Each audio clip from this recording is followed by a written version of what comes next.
ओम गम गणपते नमः। श्री हरि। श्री हनुमान अंक। श्री रुद्र रूप हनुमान। लेखक श्री रामलाल। श्री हनुमान जी साक्षात परमेश्वर रुद्र हैं। उनकी रुद्र रूप में अभिव्यक्ति वेद, उपनिषद, रामायण, पुराण आदि शास्त्रों में यथा प्रसंग निरूपित है। संत महात्माओं की वाणी और युक्तियों में भी आंजनेय हनुमान की रुद्र रूप में मूल अभिव्यक्ति स्वीकार की गई है। महाराष्ट्र प्रदेश के महान संत तुकाराम का वचन है। तुका महणे रुद्रा अंजनीचिया तुमरा। गोस्वामी तुलसीदास जी ने भी हनुमान जी के संतत्व संस्तवन में उनके रुद्र अवतार की ओर संकेत किया है। जयति मंगलागार संसार भार पहर वानराकार विग्रह पुरारी।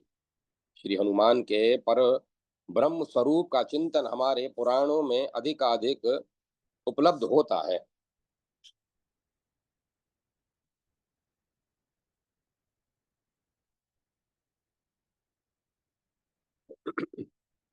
श्री राम प्रोक्त कवच के प्रसंग में श्री सनत कुमार की हनुमान जी के संबंध में प्रशस्ति है कि वे सब रूपों में अभिव्यक्त हैं, सर्वज्ञ हैं, सृष्टि करते तथा उसका पोषण करते हैं एवं वे स्वयं ब्रह्मा, विष्णु और साक्षात महेश्वर हैं। त्रिपुर नाश के पहले देवताओं ने भगवान शंकर की विभूतियों का वर्णन करते हुए उनके हनुमान रूप का स्मरण किया है। श्री हनुमान के पर ब्रह्म स्वरूप की संपूर्णता की आधारशिला है उनकी श्री राम और श्री रुद्र से अभिन्नता, एकाकारता। श्री ब्रह्मा ने श्री राम के स्तुवन में उनको 11 रुद्र एवं भू आदि तीनों लोक कहा है।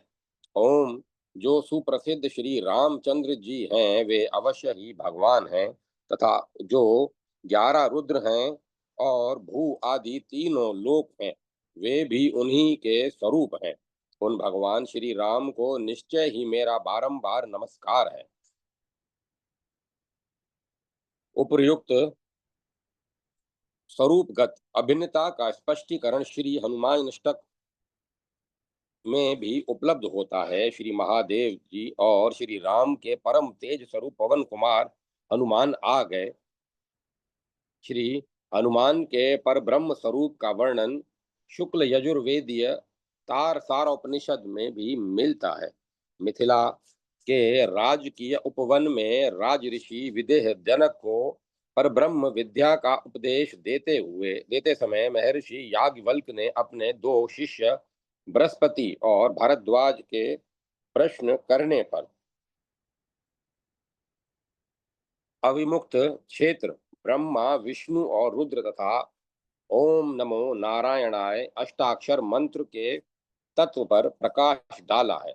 भरद्वाज द्वारा तारक के रूप का विवेचन करने के लिए आग्रह किए जाने पर महर्षि याज्ञवल्क्य ने कहा कि ओम नमो नारायणाय इस अष्टाक्षर मंत्र में ओम ब्रह्मा है, नकार विष्णु है और मकार रुद्र है। तारक ब्रह्म का स्वरूप स्पष्ट करते हुए याज्ञवल्क्य ने तारक तत्व के निरूपण में रुद्र के रूप पर अनुमत परक विचार प्रस्तुत किया है। उन्होंने कहा है ओम पर ब्रह्म है, यही उपास्य है और यह सूक्ष्मटाक्षर अक्षर है, अकार प्रथमाक्षर है, उकार द्वितीय अक्षर है एवं मकार तृतीय अक्षर शिव हनुमान है।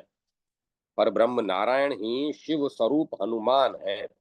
याज्ञवल्क्य ने भरद्वाज को बोध प्रदान किया है ओम परमात्मा नारायण ही रुद्र अवतार श्री हनुमान है। जामवंत ने श्री राम को रुद्र अवतार हनुमान की स्तुति करने की यूं प्रेरणा दी। हनुमान सहस्त्र नाम के में श्लोक 1-3 क्रम से 1-3-5 16 30 62 100 में क्रमशः श्री हनुमान के रुद्र, शिव, विश्वनाथ, सदाशिव, महेश्वर, गिरीश, गिरिजाकांत और रुद्र रूप आदि नामों का उल्लेख है। साक्षात भगवान शिव द्वारा भी श्री हनुमान संस्तुत हैं। पर ब्रह्म रुद्र अवतार श्री हनुमान का वृतांत वेद पुराण, रामायण, तंत्र मंत्र तथा अन्य अन्य कृतियों में उपलब्ध होता है। श्री हनुमान जी साक्षात रुद्र रूप हैं। उपर्युक्त कथन सर्वथा वेद सम्मत है। महर्षि वाल्मीकि आदि कवियों तथा मनीषियों ने भगवान विष्णु श्री राम के गुण गान से अपनी वाणी पवित्र की। इन्हीं कवियों के मध्य में श्री रुद्र अवतार हनुमान की भी गणना हुई है। टीकाकार महामति नीलकंठ ने उपर्युक्त ऋचा का भाष्य इस प्रकार किया है। उनका कथन है,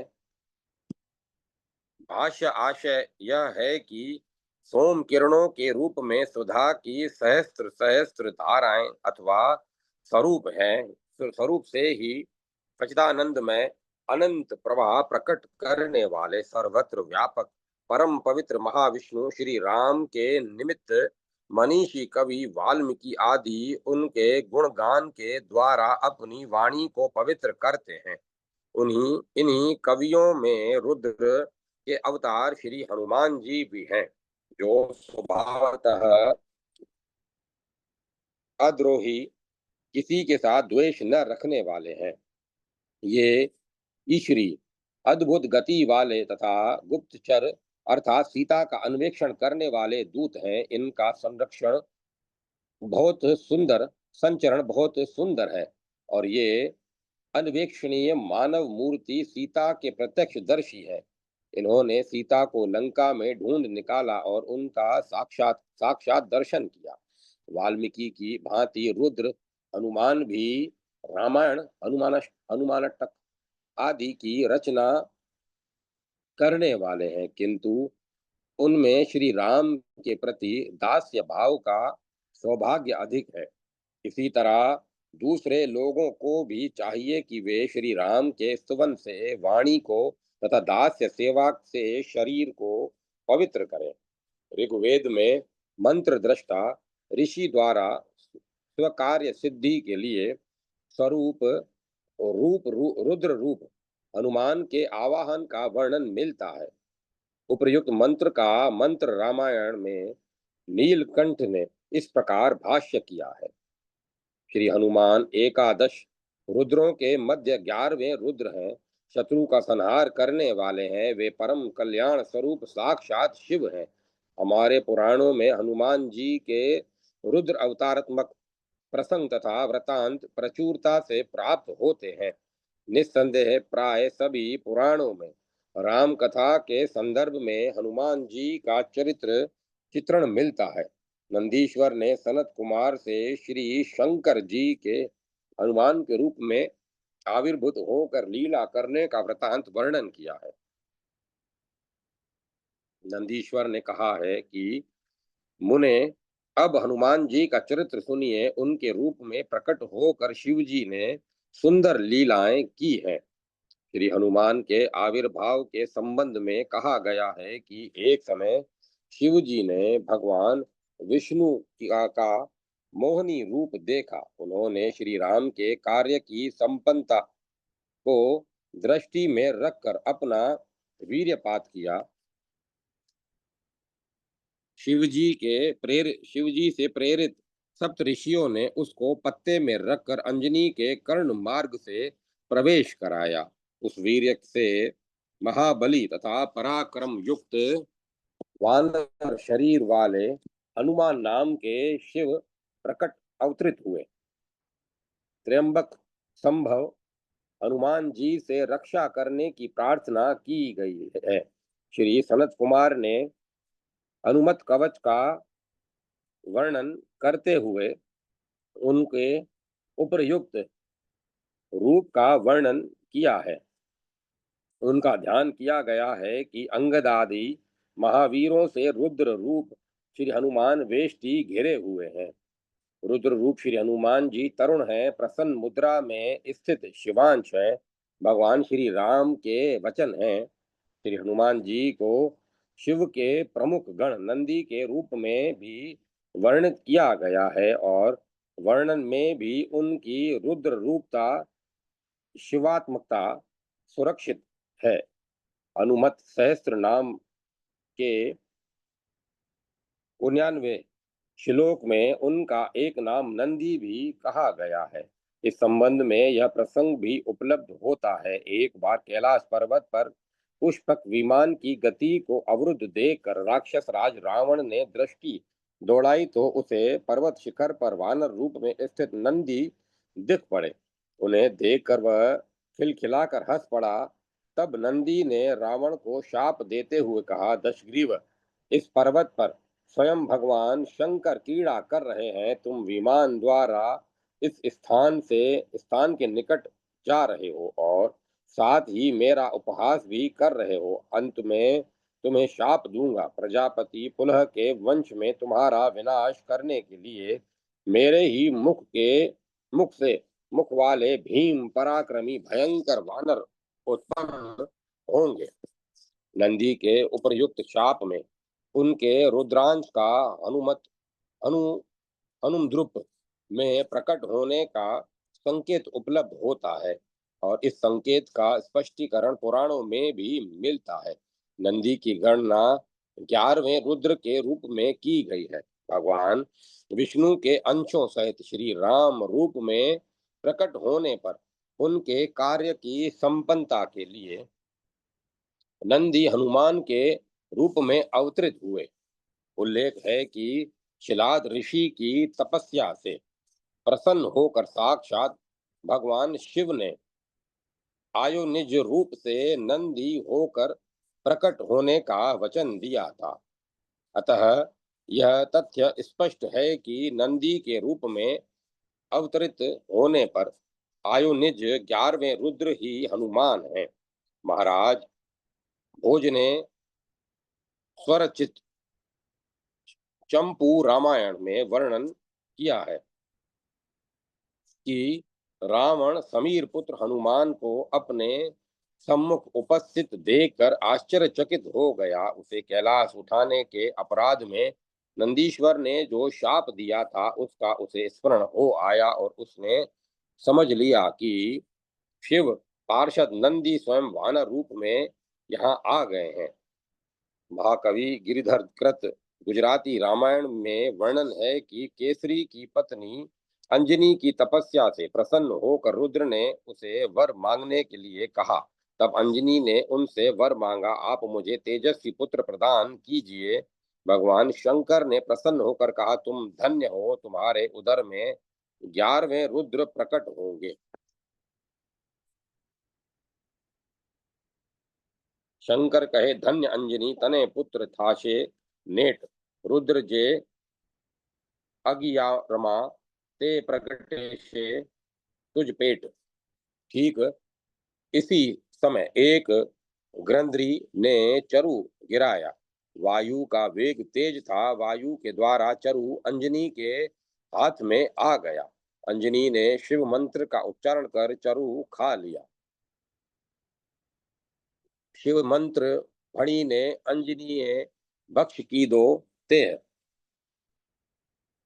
इस संबंध में विस्तृत प्रसंग इस प्रकार है कि गृध्री सुवर्चला नाम की अप्सरा थी। नृत्य भंग के अपराध में ब्रह्मा ने उसको गृध्री होने का शाप दिया था तथा उसे शाप से मुक्त होने का उपाय भी बताया था कि जब तुम कैकई के पायस भाग पुत्रेष्टि यज्ञ से प्राप्त चरु अंश को अंजन पर्वत पर गिरा दोगी तब तुम्हारी सुगति हो जाएगी। अपने भाग का चरु खाने में केकई ने कुछ विलंब किया। गृध्री उसे छीन कर उड़ गई। कौशल्या और सुमित्रा ने एक एक चरु अंश को केकई ने ग्रहण किया था। आनंद रामायण में सुवर्चला द्वारा चरु लेकर अंजन पर्वत पर गिरा देने का स्पष्ट उल्लेख है। उपर्युक्त प्रसंग से यह स्पष्ट हो जाती है कि तपस्या में तत्पर अंजना ने शंकर से शंकर के वरदान से 11वें रुद्र के रूप में 11वें रुद्र के रूप में हनुमान को जन्म दिया। रामचरित्र के समुद्र में अवगाहन करने वाले मर्मज्ञों ने किष्किंधा को काशी का रूप प्रदान किया है और श्री सीता जी के अन्वेषण में तत्पर श्री राम के सम्मुख रुद्र अवतार हनुमान जी प्रकट होने का वर्णन किया है। इसका स्पष्ट अंकन श्री रामचरित्र मानस के टीकाकार महामती श्री शिवलाल पाठक ने अपनी प्रसिद्ध कृति मानस मयंक और मानस अभिप्राय दीपक में किया है। हनुमानाष्टक के रचयिता ने तो इसका केवल संकेत मात्र किया है। गोस्वामी तुलसीदास जी ने किष्किंधा का काशी रूप में रहस्यात्मक निरूपण किया है, पर श्री शिवलाल पाठक ने तो इसका स्पष्ट उल्लेख कर दिया है। हनुमानाष्टक हनुमानांटक के संकेत है कि रुद्र अवतार पवन कुमार को किष्किंधा पर्वत पर रौद्र रस स्वरूप देखकर श्री राम ने कहा कि क्या सीता जी को किसी के द्वारा ले जाते हुए किसी ने देखा है। यह सुनकर श्री राम के कष्ट को हरते हुए वीर हनुमान ने प्रसन्न होकर कहा। महामती श्री शिवलाल पाठक ने मानस अभिप्राय दीपक के किष्किंधा कांड में लिखा है कि यह किष्किंधा शंभू की पुरी साक्षात काशी है। इसमें दीप सजाया गया है जो प्रति पद में प्रकाशित होगा। जो लोग किष्किंधा काशी के तत्वज्ञ तथा अथवा रसिक हैं, उन्हीं के हृदय में यह दीपक शोभित होता होगा। नेत्रविहीन अंधे को इसका प्रकाश नहीं दिख पड़ेगा। इस काशी किष्किंधा में पापियों राक्षसों के पाप का नाश कर उनको भगवत धाम भेजने वाले बंदर हैं। यह मुक्ति प्रदायिनी भूमि है। इसमें उमा शंभु संवाद है एवं भवानी सहित शंकर जी निवास करते हैं। सशक्ति शक्तिमान श्री हनुमान जी यहाँ के निवासियों को नाद मुक्ति प्रदान करते हैं। मानस मयंक में के रचयिता श्री शिवलाल पाठक ने किष्किंधा को काशी हनुमान को शिव रूप समझकर किष्किंधा कांड में श्री राम कथा का विवेचन किया है। उन्होंने श्री राम और लक्ष्मण को क्रमशः इंदिवर और कुंद के फूल का रूपक दिया है। जिस तरह कमल का फूल शिव जी पर चढ़ता है और सूर्य को देखकर प्रफुल्लित होता है, उसी तरह श्री राम हनुमान रूपी शिव पर चढ़ते हैं और सुकंठ सुग्रीव रूपी सूर्य को देखकर प्रसन्न होते हैं। कंद रूपी लक्ष्मण जी श्री राम रूपी चंद्रमा के प्रकाश में अखंड रूप से पूर्ण प्रकाशित होते हैं। मानस मयंकार का कथन है कि रामदूत श्री हनुमान जी किष्किंधा कांड रूपी काशी में शिव रूप हैं। उनकी महाशक्ति ही भवानी पार्वती है। जिस तरह भगवान शिव की अर्धांगिनी पार्वती जी एक ही रूप में विद्यमान है, उसी तरह सशक्ति हनुमान जी एक ही रूप में स्थित हैं। जिस तरह शिव का गुण तम रुद्र है, उसी तरह रौद्र है, उसी तरह हनुमान जी का रौद्र रूप इस किष्किंधा रूपी काशी में प्रकट है। तंत्र शास्त्र में भी श्री हनुमान जी के रुद्र मूर्ति धर रूप का वर्णन उपलब्ध होता है। पर ब्रह्म रुद्र रूप श्री हनुमान का महत्व मंत्रों में निरूपित है। मंत्र शास्त्र में रुद्र अवतार हनुमान के ध्यान तथा नमस्कार आदि का वर्णन है। ओम रुद्र मूर्ते शिर से स्वाहा मंत्र महारणव में वर्णन है कि शिवजी ने भगवती पार्वती से रुद्र रूप हनुमत साधन की विधि बताई और कहा कि रुद्रात्मक हनुमान मंत्र के जप से साधक तीनों लोकों पर विजय प्राप्त कर लेता है। उन्होंने द्वादशाक्षर हनुमन मंत्र बताया। ओम हनुमंते रुद्रमकाय हुम फट। पीठ पूज्य पीठ पूजोपयोगी रुद्र रूप हनुमान का दूसरा मंत्र है। ओम नमो भगवते रुद्राय सर्वभूतात्मने हनुमंते सर्वंस योग पद्म पीठात्मने नमः। रुद्र अवतार श्री हनुमान की प्रभुता पर विचार करते हुए लंका को हनुमान द्वारा चला जलाते देखकर रावण मन में सोचते हैं कि यदि पवन कुमार रुद्र के अवतार हैं तो मुझ रुद्र भक्त की नगरी को क्यों जला रहे हैं।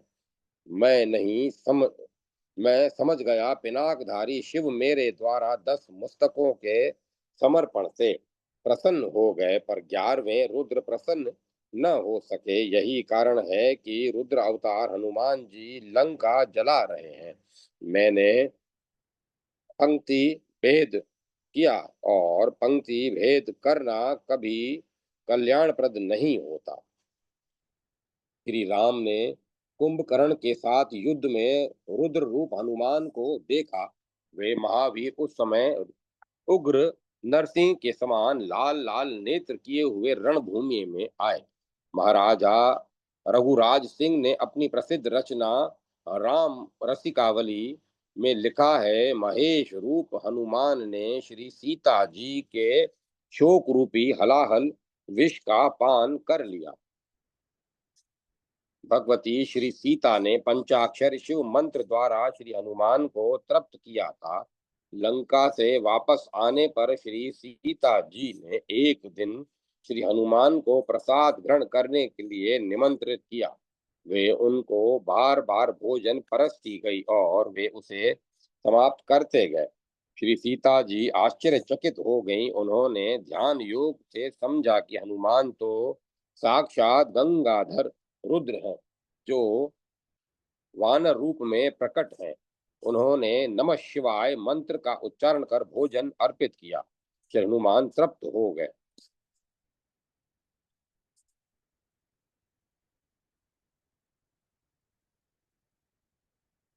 पर पर ब्रह्म रुद्र रूप हनुमान जी की महिमा उन्हीं की कृपा से समझ में आ पाती है। वे सर्व मंगल निधि सचिदानंद घन पर ब्रह्म परमात्मा हैं। दास्य भक्ति के रसास्वादन के लिए उन्होंने हनुमान रूप में प्रकट होकर श्री राम की सेवा की। वे श्री राम पद पद्म करंद मकरंद के मधुकर हैं। गोस्वामी तुलसीदास जी ने रुद्र रूप हनुमान की प्रशंसा की है। जेहि शरीर रति राम सोऊ सोई आदरहि सुजान। रुद्र देह तजी नेह बस बानर भे हनुमान। पर ब्रह्म रुद्र रूप हनुमान जी के चरित्र लीला और महिमा का वेद भी पार नहीं पा सकते। श्री रुद्र रूप हनुमत तत्व का पूर्ण महत्वांक असंभव न होने पर भी कठिन अवश्य है। रुद्र रूप तो हनुमान ओमकार स्वरूप पूर्ण ब्रह्म है। जय माता सरस्वती। जय मां सरस्वती। परात्पर श्री हनुमान। लेखक श्री देवजी शर्मा।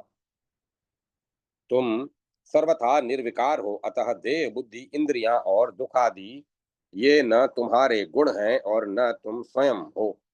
इन सब का कारण अज्ञान है, और स्वप्न दृश्य के समान ये सब असत है। तुम देह में रहते हुए भी सुख दुखादि विकारों से निर्लिप्त हो। तुम चिदानंद स्वरूप अजन्मा अविनाशी देहादि संगात से पृथक शुद्ध बुद्ध निरंजन एवं उपाधि रहित हो। हे महामते, भगवान विष्णु की भक्ति से बुद्धि निर्मल होती है और शुद्ध आत्मज्ञान होता है। उससे मनुष्य परम पद प्राप्त करता है। अतः तुम प्रकृति से परे पुराण पुरुष सर्वव्यापक आदि नारायण लक्ष्मीपति हरि भगवान श्री राम का भजन करो। अपने हृदय में स्थित शत्रु भाव रूप मूर्खता को छोड़ दो और शरणागत वत्सल श्री राम का भजन करो। 33 कोटि देवगण को बंदी बनाने वाले महाप्रतापी राक्षस राज रावण को उसके भरे दरबार में ऐसा शुद्ध अध्यात्म का उपदेश देना और स्वाभाविक निर्भीकता से उस प्रबल श्री रामारी को श्री राम भक्ति का महामार्ग सुझाना किसी सामान्य व्यक्ति का काम नहीं। ऐसा करने वाला निस्संदेह भगवान का ही रूप हो सकता है कि वहाँ स्वयं भगवान ही हो सकता है। स्वर्ग, मर्त्य एवं पाताल में श्री रघुवीर के रण बाकुरे हटीले हनुमान के समान बाका श्रेष्ठ वीर भला और कौन है। नाक नरलोक पाताल को कहत कीन, कहाँ हनुमान से वीर बाके। हनुमान जी भगवान शंकर के अंश अवतार 11वें रुद्रों में से 11वें माने जाते हैं। 11 रुद्रों में से 11वें माने जाते हैं। 11 रुद्रों में से प्रत्येक में भगवान रुद्र का 11वां भाग रहता है। ऐसी बात नहीं, रुद्र तो एक अखंड और अविभाज्य है। एको ही रुद्रो न द्वितीयाय तस्तु, अर्थात रुद्र एक ही है, अतः ब्रह्म विद्रण दूसरे की अपेक्षा नहीं करते। अभिप्राय यह है कि हनुमान जी भगवान शंकर के 11वें भाग हों, ऐसी बात नहीं, अपितु वे साक्षात शंकर ही हैं। भगवान शंकर ने ही तो विश्व के कल्याण के लिए भगवत सेवा का ऊंचा दर्श स्थापित करने के प्रयोजन से स्वयं हनुमान का रूप धारण किया। जब भगवान श्री राम शिशु क्रीड़ा कर रहे थे, तब वह कौन मदारी था जो बंदर का तमाशा दिखाने आया था। स्वयं मदारी और स्वयं ही बंदर वही तो रुद्र है। और तमाशा देखने वाला भी कौन था, वही रुद्र ही। एको ही रुद्रो न द्वितीयाय तस्थो, वह स्वयं तमाशा भी है और तमाशाई भी। हिंदुओं में मान्यता है ब्रह्मा विष्णु महेश त्रिदेवोपासना और गणेश शक्ति शिव विष्णु सूर्य पंचदेवोपासना की, किंतु एक ही आदि सत्य त्रिरूप या पंच रूप में अभिव्यक्त होकर लीलायमन है। एक ही परमात्मा सृष्टि स्थिति और लय का कारण है। जैसे मकड़ी स्वयं ही जाला बनाती है और स्वयं ही उसे अपने में समेट लेती है, वैसे ही एक अजन्मा अनेक रूपों में जन्म लेता है। श्रुति कहती है, अजाय मानो बहुधा वि जायते, तथा एको वशी सर्वभूतांतरमात्मा एकम रूपम बहुधा यह करोति। छंदोपनिषद में भी एक ब्रह्म को सृष्टि स्थिति और लय करता माना गया है। जब एक ही परासत्ता राम कृष्ण शिव शक्ति आदि नामों और रूपों से जानी जाती है, अर्थात जो राम है वही शिव है और जो शिव है वही शक्ति है, तो फिर हनुमान तत्व जो रुद्र रूप ही हैं, उनसे पृथक कैसे। गोस्वामी जी ने खोल कर कहा है, राम को दुलारो दास वामदेव को निवास, नाम कली कामतरु केसरी किशोर को। काम वामदेव रूप भूप राम के स्नेही नाम, लेत देत अर्थ धर्म काम निर्वाण हो। उपर्युक्त विवेचन से स्पष्ट है कि हनुमान जी परात्पर तत्व हैं। उनका शिव की भांति राम से अभिन्न व्यक्तित्व है। वे केवल मनुष्यों के सम्मुख दास्य भक्ति सेवा धर्म के आदर्श को स्थापित करने के लिए ही अलग से दिखाई देते हैं। भगवान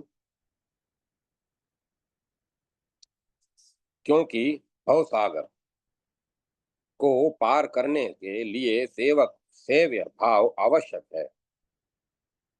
काकुशुंडी का कथन है, सेवक सेव भाव बिनु भव न तरई उर्गारी। जो बंदर भगवान के साथ शिशु क्रीड़ा कर गया था, वही ऋषिमुख पर्वत पर उनकी प्रतीक्षा कर रहा था। ब्रह्मचारी के वेश में जब उनका भगवान से उन उसने भगवान से भेंट की, तब एक अपरिचित की भांति नहीं प्रत्युक्त निम्नलिखित रूप में, मेरा मन तो यह कहता है कि आप दोनों त्रिलोकी के रचने वाले, संसार के कारणभूत, जगन में प्रधान और पुरुष ही हैं। आप मानो पृथ्वी का भार उतारने और भक्तजनों की रक्षा करने के लिए ही लीलावश अपनी माया से मनुष्य रूप धारण कर विचर रहे हैं। आप साक्षात परमात्मा ही क्षत्रिय कुमार के रूप में अवतीर्ण होकर पृथ्वी पर घूम रहे हैं। आप लीला से ही संसार की उत्पत्ति, स्थिति और दुष्टों का नाश करने में तत्पर हैं। मेरी बुद्धि में तो यही आता है कि आप सबके हृदय में विराजमान, सबके प्रेरक, परम स्वतंत्र भगवान नर नारायण ही इस लोक में विचर रहे हैं। अब इन शब्दों के की जरा तुलना कीजिए मानस के इन शब्दों से कि तुम तीन ही देव मह को, नर नारायण की तुम दोहू, जग कारण तारन भव भंजन धरणी भार, कि तुम अखिल भुवनपति लीन मनुज अवतार। अपने ही स्वरूप स्वरूप को पाकर अपरिचित कौन बना रहे। श्री सीता जी की खोज के लिए अनेकों योद्धा भेजे गए, परंतु मुद्रिका सहित गुप्त संदेश केवल हनुमान जी को ही दिया गया। लक्ष्मण जी के अचेत होने पर सुषेण वेद को लाने तथा संजीवनी औषधि लाने का कार्य केवल हनुमान जी को ही सौंपा गया। श्री राम लक्ष्मण को अहिरावण के महल नागलोक से वापस लाने का कार्य भी हनुमान जी ने ही किया। रावण वध के पश्चात भगवान का विजय संदेश लेकर हनुमान जी ही पुनः श्री सीता जी के पास पहुंचे थे। अयोध्या लौटने पर भगवान ने आगमन का संदेश भरत जी को कौन दे, तो इसके लिए भी हनुमान जी ही परम विश्वस्त दूत दिखे।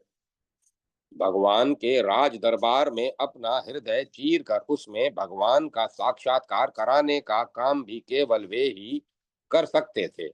सभी वानरों के विदा हो जाने पर भी हनुमान जी भगवान के चरणाविंद में सदैव के लिए रहे। लव कुश से युद्ध करते समय भी हनुमान जी की भूमिका सबसे विलक्षण रही। महाभारत के युद्ध में अर्जुन की पताका को कौन संभाले, संभाले हुए थे, ये हनुमान जी ही तो थे। आज भी जहाँ कहीं रामायण का पाठ हो रहा हो, यदि हम में देखने की शक्ति हो, तो वहां पर हम हनुमान जी को रामचरित्र सुनते देख सकते हैं। वे प्रभु चरित्र सुनबे को रसिया, हनुमान चालीसा जो ठहरे, वे प्रभु चरित्र सुनबे को रसिया जो ठहरे। इन सब बातों का यही निष्कर्ष है कि हनुमान जी लीला रूप में भगवान के दास भले ही दिख रहे हों, परंतु तत्वतः वे श्री राम स्वरूप ही हैं। उपासना जगत में भी वे देवकोटि से में गिने जाते हैं। महादेव जी की भांति महावीर भी पंचमुख और एकादश मुख माने जाते हैं। वे उन्हीं के अवतार जो ठहरे।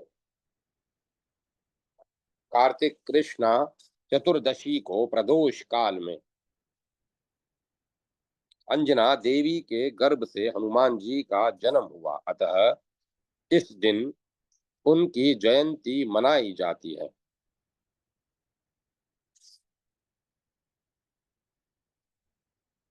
इसी दिन प्रातः उठकर नित्य कर्म से निवृत्त होकर हनुमान जी का विधिवत पूजन किया जाता है। उनके अप्रीतम आदर्श, शौर्य, धैर्य, औदार्य एवं भगवत जन से आप्लावित उनके पावन चरित्र का गान तथा श्रवण किया जाता है। इसके लिए रामायण अथवा मानस का पाठ किया जाता है। उसमें भी सुंदरकांड के पाठक विशेष महात्म्य है पाठ का विशेष महात्म्य है। हनुमान जी की प्रतिमा पर तेल एवं सिंदूर चढ़ाया जाता है। उन पर फूल केवल वे ही चढ़ाए जाते हैं जिनके नाम पुरुषवाचक हों, क्योंकि हनुमान जी अखंड ब्रह्मचारी जो ठहरे। प्रसाद के रूप में उन्हें चना गुड़ पुआ केला लड्डू अमरूद आदि चढ़ाए जाते हैं। हनुमान जी की उपासना हमारे राष्ट्र को सुदृढ़ सुसंगठित एवं सशक्त बनाने के लिए प्रधान साधन स्वरूप है। अतः राष्ट्र को राष्ट्र का हित उसी में है कि हनुमान जी को राष्ट्रवीर के रूप में तथा अर्जुन के कपिध्वज को पुनः राष्ट्रध्वज के रूप में अपनाया जाए तथा हनुमत जयंती को राष्ट्रीय पर्व का गौरव प्रदान किया जाए, जिससे हमारा भारत देश पुनः बल वैभव संपन्न होकर जगत गुरु के उच्च पद पर आसीन हो सके। जय माता सरस्वती। जय मां सरस्वती। हर तेभे हनुमान। लेखक पंडित श्री हनुमान दत्त जी मिश्र। नाना पुराण निगमाम सम्मत वाणी का गान करने वाले गोस्वामी श्री तुलसीदास जी का यह कथन सत्य ही है कि भगवान शंकर ही श्री हनुमान रूप में अवतरित हुए हैं। वायु पुराण के पूर्वार्ध में भगवान महादेव के श्री हनुमान रूप में अवतार लेने का उल्लेख है। श्री महादेव जी पवन सुत अंजनी नंदन सत्य विक्रमी श्री हनुमान के रूप में अवतीर्ण हुए।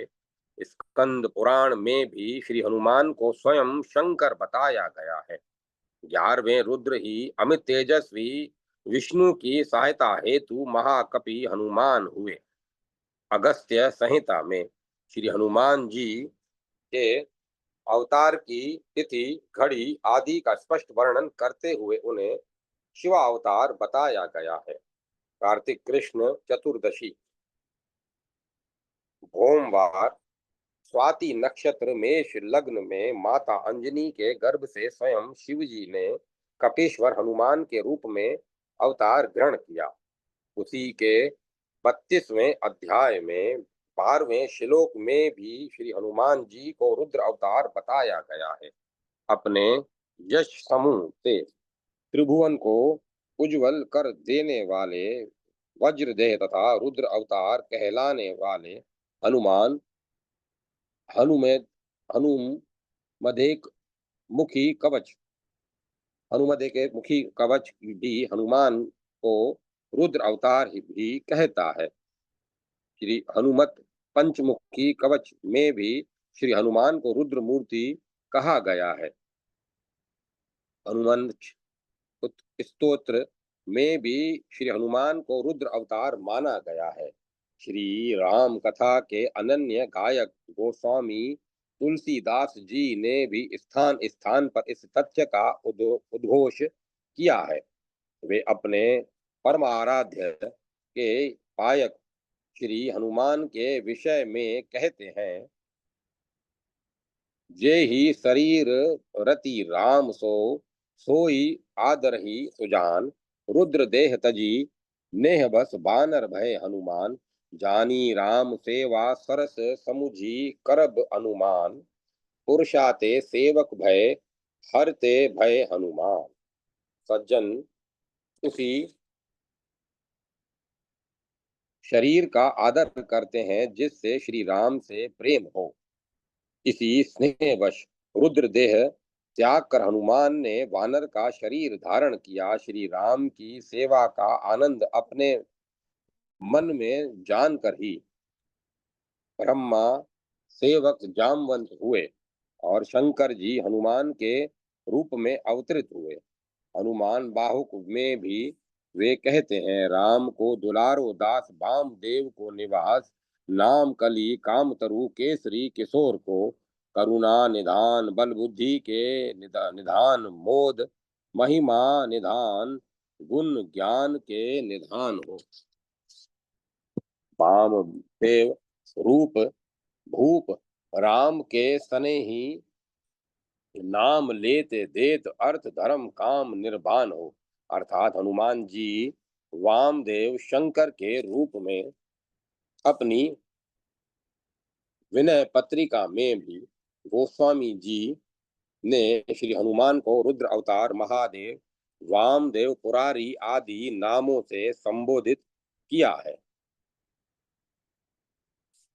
उपर्युक्त प्रमाणों से यह सिद्ध हो जाता है कि श्री हनुमान जी रुद्र अवतार हैं, स्वयं शंकर ही हैं। जयति रणधीर रघुबीर रहित, देवमणि रुद्र अवतार संसार पाता। जयति मरकटाधीश, मृगराज विक्रम, महादेव मुद मंगलालय कपाली। जयति मंगलागार, संसार भारा पहार, वानरोताकार विग्रह पुरारी। समागायक भक्त कामदायक वामदेव, श्री राम प्रिय प्रेम बंधो। कहीं ऐसी भी कथा आती है कि भगवान शंकर ने एक बार भगवान श्री राम से दास्य सुख प्राप्ति का वरदान मांगा था और यह याचना स्वीकृत भी हुई। उसी सेवा सुख का आस्वादन कराते करते हुए भक्ति भावना की महिमा को दिखलाने के लिए ही भगवान शंकर का हनुमान के रूप में प्राकट्य हुआ। जय माता सरस्वती। जय मां सरस्वती। शंकर सुवन केसरी नंदन, पवन तनय अंजनय नामों का परिचय। लेखक श्री युगल चरणों जी अभिलाषी।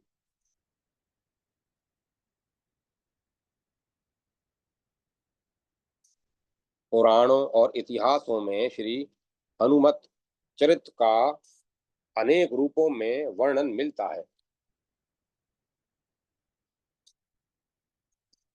श्री हनुमान जी कहीं शंकर सुवन, कहीं केसरी नंदन, कहीं पवन तनय, कहीं आंजनेय और कहीं साक्षात शंकर के रूप में वर्णित है। कल्प भेद एवं प्रसंग भेद से ये सभी नाम सत्य हैं। जिस प्रकार भगवान श्री कृष्ण को प्रसंग भेद से वसुदेव नंदन, नंद सुवन, गिरिधारी, रास विहारी, वंशीधारी आदि कहा जाता है, वैसे ही राम भक्त श्री हनुमान के विषय में भी समझना चाहिए। श्री हनुमान जी के इन नामों का सार्थक्य समझने के लिए कतिपय रहस्यपूर्ण प्रसंगों का उल्लेख यहाँ किया जा रहा है।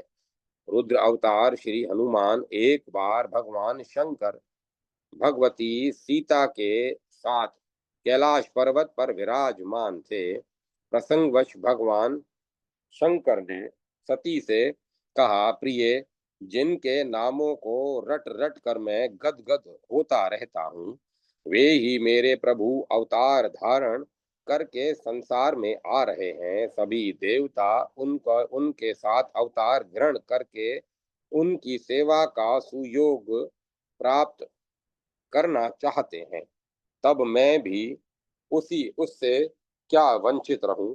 मैं भी वहीं चलूं और उनकी सेवा करके अपनी युग युग की लालसा पूर्ण करूं। भगवान शंकर की यह बात सुनकर सती ने सोचकर कहा, प्रभु, भगवान का अवतार इस बार रावण को मारने के लिए हो रहा है। रावण आपका अनन्य भक्त है, यहाँ तक कि उसने अपने सिरों को काट कर आपको समर्पित किया है। ऐसी स्थिति में आप उसको मारने के काम में कैसे सहयोग दे सकते हैं।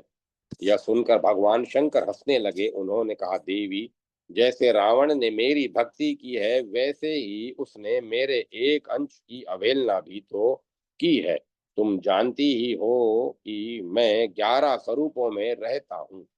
तब जब उसने अपने 10 सिर अर्पित कर मेरी पूजा की थी, तब उसने मेरे एक अंश को बिना पूजा किए ही छोड़ दिया था। अब मैं उसी अंश से उसके विरुद्ध युद्ध करके अपने प्रभु की सेवा कर सकता हूँ। मैंने वायु देवता के द्वारा अंजना के गर्भ से अवतार लेने का निश्चय किया है। यह सुनकर भगवती सती प्रसन्न हो गई। इस प्रकार भगवान शंकर ही श्री हनुमान जी के रूप में अवतरित हुए। इस तथ्य की पुष्टि पुराणों की आख्यायिकाओं से होती है। गोस्वामी तुलसीदास जी ने भी देव दोहावली में लिखा है, जेहि शरीर रति राम सो सोई आदर ही सुजान, रुद्र देह तजी नेह बस बानर भय हनुमान। शंकर सुवन श्री हनुमान शिव पुराण अंतर्गत श्री हनुमान जन्म का संक्षिप्त वृतांत इस प्रकार है। एक समय भगवान शंभु को भगवान विष्णु के मोहिनी रूप का दर्शन प्राप्त हुआ। उस समय ईश्वर इच्छा से राम कार्य की सिद्धि हेतु उनका वीर्य स्खलित हो गया। उस वीर्य को सप्त ऋषियों ने पत्र पुटक से सुरक्षित करके रख दिया।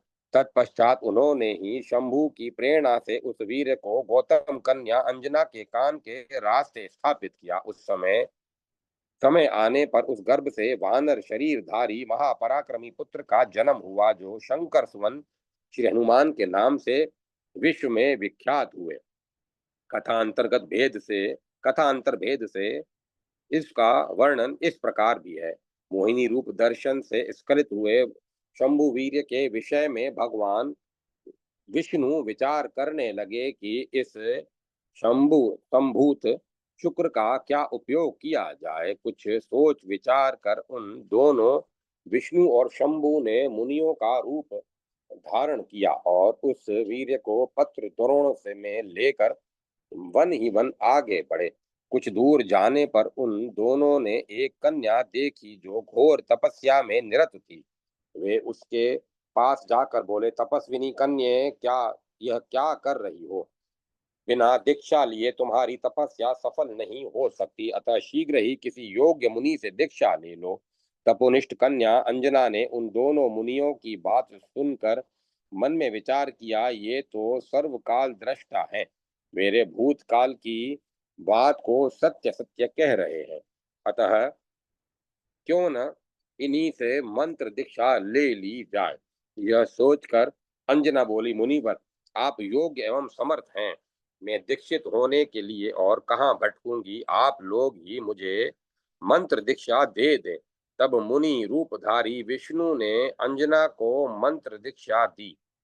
दीक्षा देते समय उन्होंने शंभु वीर्य को मंत्र से अभिमंत्रित कर कान द्वारा अंजना के गर्भ में स्थापित कर दिया। उस शंभु शुक्र से उद्भूत श्री हनुमान जी अंजनी नंदन शंकर सुवन कहलाए। पवन तनय श्री हनुमान अप्सराओं के परम रूपवती पुंजिक स्थला नाम की एक लोक विख्यात अप्सरा थी। उसी ने ऋषि के शाप से काम रूपणी वानरी होकर पृथ्वी पर जन्म ग्रहण किया था। वही कपि श्रेष्ठ केसरी की भार्या होकर अंजना नाम से विख्यात हुई। पर्वत श्रेष्ठ सुमेरु पर्वत केसरी राज्य शासन करते थे। अंजना उनकी एक प्रियतमा पत्नी थी। वानरपति केसरी और अंजना दोनों एक दिन मनुष्य का वेश धारण कर पर्वत शिखर पर विहार कर रहे थे। अंजुना अंजना का मनोहर रूप देखकर पवन देव मोहित हो गए और उन्होंने उसका आलिंगन किया। साधु चरित्रा अंजना ने आश्चर्यचकित होकर कहा, कौन दुरात्मा मेरा पातिव्रत्य धर्म नष्ट करने को तैयार हुआ है? मैं अभी शाप देकर उसे भस्म कर दूंगी। सती साध्वी अंजना की यह बात सुनकर पवन देव ने कहा, सुश्रोणी, मैंने तुम्हारा पातिव्रत्य नष्ट नहीं किया है। यदि तुम्हें कुछ भी संदेह हो तो उससे दूर कर दो। मैंने मानसिक संस्पर्श किया है, इससे तुम्हें एक पुत्र होगा जो शक्ति एवं पराक्रम में मेरे समान होगा, भगवान का सेवक होगा और बल भेद में अनुपमय होगा। मैं उसकी रक्षा करूंगा। इस प्रकार भगवान शंकर ने अंश रूप से वायु का माध्यम लेकर अंजना के गर्भ में पुत्र उत्पन्न किया, जो भविष्य में शंकर सुवन केसरी नंदन पवन पुत्र आंजनेय आदि कहलाया। वे ही श्री हनुमान अपनी अद्वितीय सेवाचर्या से भगवान श्री राम के अभिन्न अंग बन गए। ऐसा भी कहा जाता है कि भगवान श्री राम पितृ वचन का पालन करके जब अयोध्या लौटे, तब भगवती सीता देवी स्वयं रंधन रंधन कर श्री हनुमान को भोजन कराने लगी। अन्न व्यंजनादि जितना ही परोस दिया जाता, श्री हनुमान जी बातों ही बातों में सभी चट कर जाते। तब भगवती सीता ने निरुपाय हो श्री हनुमान के पश्चात भाग में ओम नमः शिवाय कहकर अन्न परोसा। ऐसा करने से श्री हनुमान तृप्त हो गए। यूं करने का यही उद्देश्य था कि सबको यह ज्ञात हो जाए कि हनुमान जी भगवान शिव के अवतार हैं। श्री हनुमान जी ने अपनी अद्भुत वीरता, अनवरत सेवा, आदर्श चरित्र, अन्यान्य भक्ति आदि अन्य अनंत सद्गुणों से केवल अपना ही जीवन सफल नहीं किया, तथा लोक में केवल महान आदर्श की ही प्रतिष्ठा नहीं की, अपितु वे जिनके अवतार व अंश थे, उन भगवान शंकर, सर्व पूज्य पवन देव, कपि श्रेष्ठ केसरी तथा माता अंजना की परमोज्वल कीर्ति का भी चतुर्दिक विस्तार किया। जय माता सरस्वती। जय माता सरस्वती। ओम नमो नारायण। ओम नमो भगवते वासुदेवाय। राम लक्ष्मण जानकी जय बोलो हनुमान। ओम तत्सत। ओम तत्सत। ओम। अब कथा को विराम दिया जाता है।